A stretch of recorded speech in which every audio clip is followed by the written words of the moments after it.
BC bill అమలుకు పోరుబాట పడుతోంది రాష్ట్ర ప్రభుత్వం. కేంద్రంపై మరింత ఒత్తిడి పెంచనుంది. ఆగస్టు 5, 6, 7 తేదీల్లో ఢిల్లీ కార్యాచరణ ప్రకటించింది. బీసీల రిజర్వేషన్ల బిల్లుల ఆమోదంలో జరుగుతున్న ఆలస్యంతో నిరసన తెలుపనుంది. ఆగస్టు 5న పార్లమెంట్లో రాష్ట్ర కాంగ్రెస్ ఎంపీలతో వాయిదా తీర్మానం ఇవ్వాలని నిర్ణయించింది. ఆగస్టు 6న రాష్ట్ర మంత్రులు, ఎంపీలు, ఎమ్మెల్యేలు, ఎమ్మెల్సీలు, ప్రజాప్రతినిధులు అందరితో చలో ఢిల్లీ కార్యక్రమం చేపట్టనుంది. ఆగస్టు 7న సీఎం రేవంత్ రెడ్డితో పాటు మంత్రులు, ఎంపీలు, ఎమ్మెల్సీలు, ప్రతినిధులతో రాష్ట్రపతిని కలిసి బిల్లుల ఆమోదం కోరుతూ వినతి పత్రం అందించనున్నారు.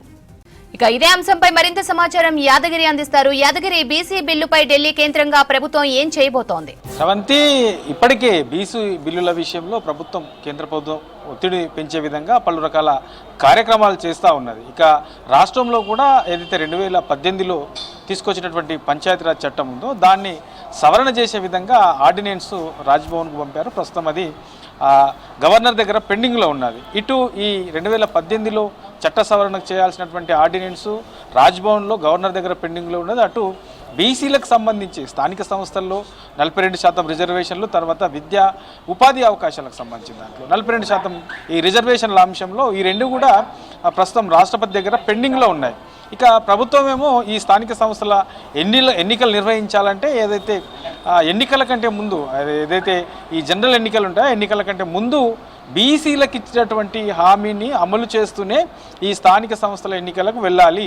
42% రిజర్వేషన్లు బీసీలకు కల్పించే స్థానిక సంస్థల ఎన్నికలకు వెళ్ళాలని చెప్పేసి ప్రభుత్వం భావిస్తుంది. కాబట్టి అందులో భాగంగానే ఇటు రాష్ట్రంలో గవర్నర్ దగ్గర, అటు కేంద్రంలో రాష్ట్రపతి దగ్గర బిల్లులు ఈ రెండు అంశాలు కూడా పెండింగ్లో ఉన్నాయి. కాబట్టి వీటికి సంబంధించి ఒత్తిడి పెంచి వాటిని ఎట్లాగైనా సరే రాష్ట్రపతి దగ్గర ఉన్నటువంటి ఈ బీసీలకు సంబంధించినటువంటి 2 బిల్లులను కూడా ఆమోదం పొందే విధంగా చేయాలని చెప్పేసి ప్రభుత్వం అందులో భాగంగానే ఇప్పటికే ఆల్రెడీ ఢిల్లీ వెళ్ళారు. సీఎంతో సహా పలువురు మంత్రులు ఢిల్లీ వెళ్ళారు. అక్కడ కాంగ్రెస్ సంబంధించినటువంటి ఎంపీలను అందరినీ కలిశారు.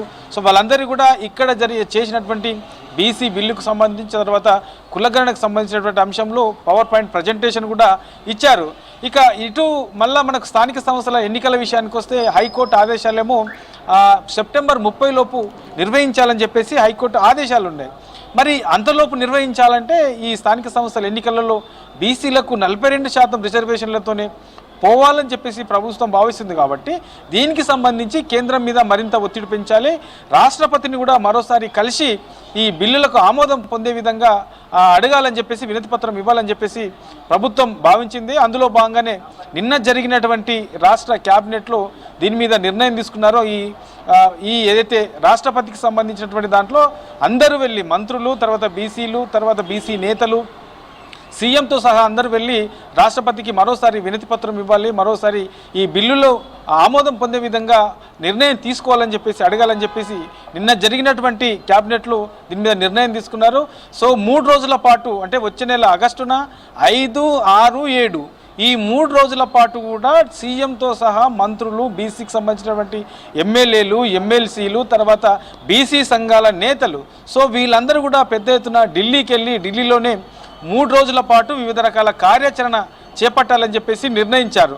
ఇక 5, 6, 7 5 రోజున ఆల్రెడీ ఇప్పటికే ఏదైతే ఢిల్లీలో పార్లమెంటు సమావేశాలు జరుగుతూ ఉన్నాయో ఈ సమావేశాలలో కాంగ్రెస్ సంబంధించినటువంటి ఎంపీలు ఎవరైతే ఉన్నారో వీళ్ళందరూ కూడా ఈ వాయిదా తీర్మానం పెట్టాలి. తర్వాత ఈ బిల్లుల ఆమోదం విషయంలో కేంద్ర ప్రభుత్వం నిర్ణయం తీసుకోవాలని చెప్పేసి చెప్పే విధంగా 5న ఈ కాంగ్రెస్ ఎంపీలతోని వాయిదా తీర్మానం పెట్టించాలని చెప్పేసి ఇప్పటికే ప్రభుత్వం నిర్ణయించింది. ఇక 6న పెద్ద ఎత్తున ఢిల్లీలో జంతర్ మంతర్ వద్ద పెద్ద ఎత్తున ధర్నా నిర్వహించాలి.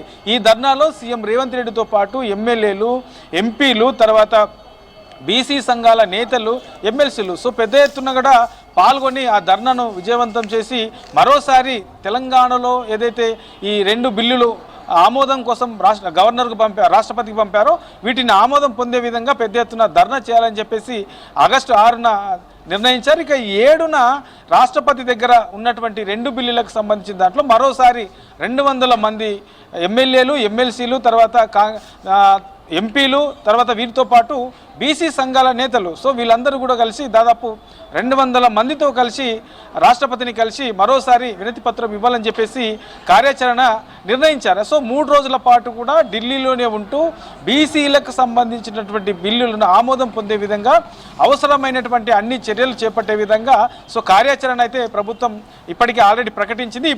ఇప్పటికే 2 సార్లు కూడా ఈ బీసీలకు సంబంధించినటువంటి బిల్లు ఆమోదం విషయంలోనే సీఎంతో పాటు పలువురు మంత్రులు పెద్ద ఎత్తున ఢిల్లీ వెళ్ళారు. అక్కడ కాంగ్రెస్ ఎంపీలను ఎంపీలతోని కేంద్ర ప్రభుత్వం మీద ఒత్తిడి పెంచే విధంగా కార్యాచరణ చేపట్టారు. ఇక రాష్ట్రంలో కూడా ఈ ఏదైతే ఆర్డినెన్స్కి సంబంధించినటువంటి బిల్లు ఉందో దీని మీద కూడా ఒత్తిడి పెంచే విధంగా కార్యాచరణ అయితే రూపొందిస్తున్నారు. ఏది ఏమైనప్పటికీ బీసీలకు సంబంధించినటువంటి అంశంలో స్థానిక సంస్థల్లో 42% రిజర్వేషన్ల విషయంలో కాంగ్రెస్ ఇచ్చినటువంటి హామీని అమలు చేసే ఎన్నికలకు వెళ్లే విధంగా ప్రభుత్వం ఆ దిశగా ముందుకెళ్తుంది. అందులో భాగంగానే ఈ 3 రోజుల పాటు కార్యాచరణ అని చెప్పొచ్చు శ్రవంతి.